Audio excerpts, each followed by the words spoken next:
इसी प्रकार से महाराज श्री के श्रीमुख से कथा प्रसंगों का निरंतर आनंद लेने के लिए पूज्य श्री के आधिकारिक YouTube चैनल को जरूर सब्सक्राइब करें और बेल आइकन को दबा दें।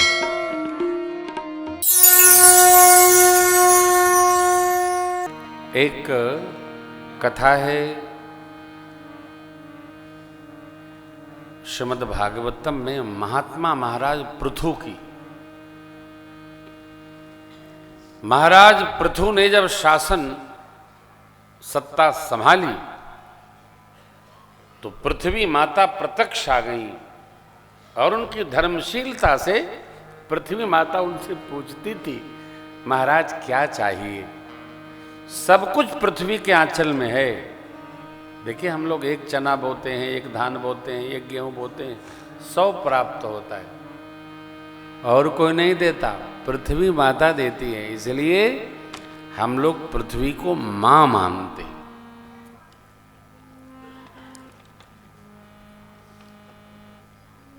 धरती मां है।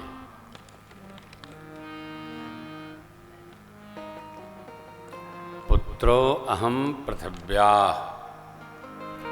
हम लोग इस भारत भूमि के, भारत जननी के, पृथ्वी मां की संतति है।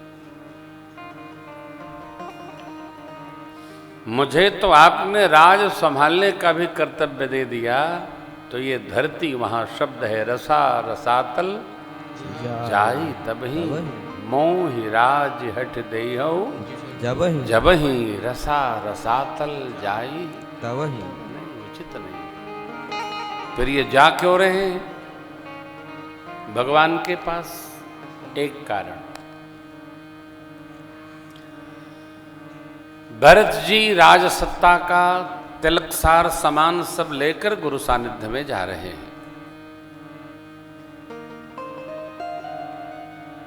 कि अयोध्या के सर्वकालिक पूज्य पिताजी के संकल्प भाविक महाराज राम हैं। राजा राम अवध रजधनी,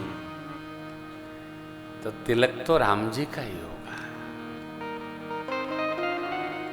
परंतु बीच में बहुत सारी कथा लीला, नाना विधि दर्शन प्रसंग, हम हमारी निष्ठा को सर्वकाल बनाकर रखें। हमारी निष्ठा अपरिवर्तनीय होनी चाहिए। भरत भैया तीर्थराज प्रयाग में भरद्वाज जी महाराज के चरणों में प्रातः विधि उपरांत वंदन करते हैं और आज्ञा लेकर आगे को प्रस्थान करते हैं। गुरुदेव भगवान, गुरुमा, माताएं, सचिव गणात साथ चलते चलते यमुना तट आया। एक विश्राम मध्य में हुआ है। निषाद राज गुह ने घाट घाट की न जाने कितनी नौकाएं मंगा रखी थी कि एक ही बार में सब लोग यमुना पार कर गए। आप कभी प्रयाग से आगे बढ़ें तो जैसा बाबा ने लिखा है वैसा तट और क्षेत्र है। चलते चले जा रहे हैं। व्यवहार विधि के लोग आगे आगे हैं। जहां रुकने का सुपास व्यवस्था दिखती है वो बनाते हैं। चित्रकूट के निकट पहुंचे, मंदाकिनी के और पास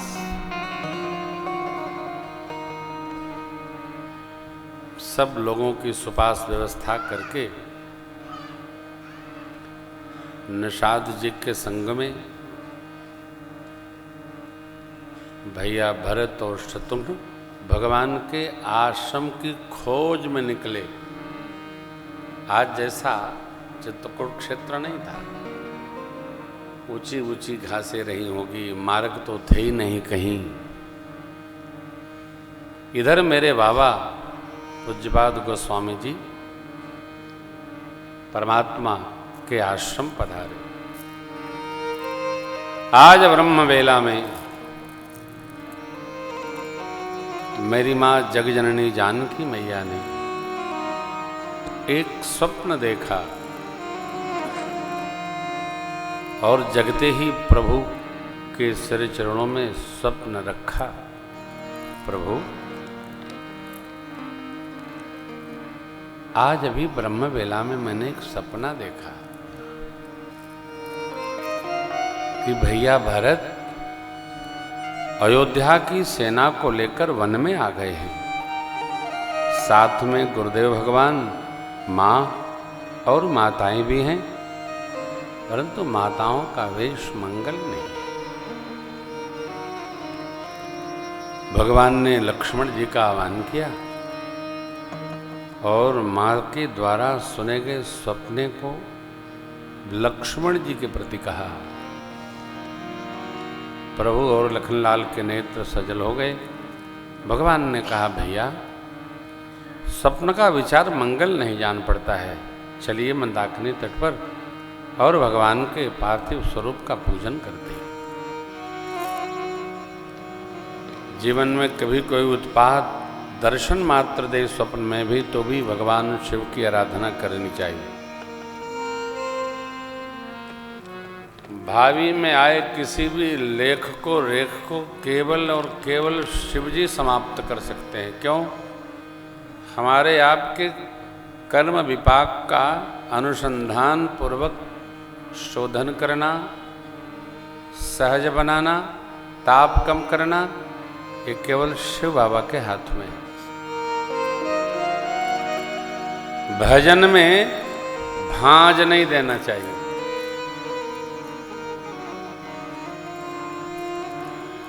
जगत के व्यवहार में भांज देना उचित है, लेकिन भजन में भांज कदापि नहीं देना चाहिए।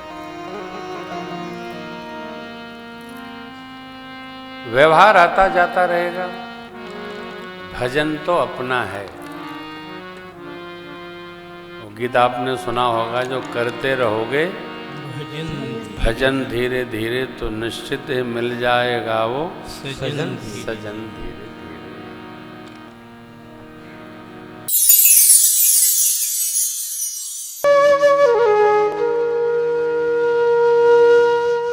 इसी तरह सुनते रहिए, चैनल को सब्सक्राइब करिए, बेल आइकन को दबा दीजिए और पुण्य अर्जन के लिए अपनों में शेयर करिए।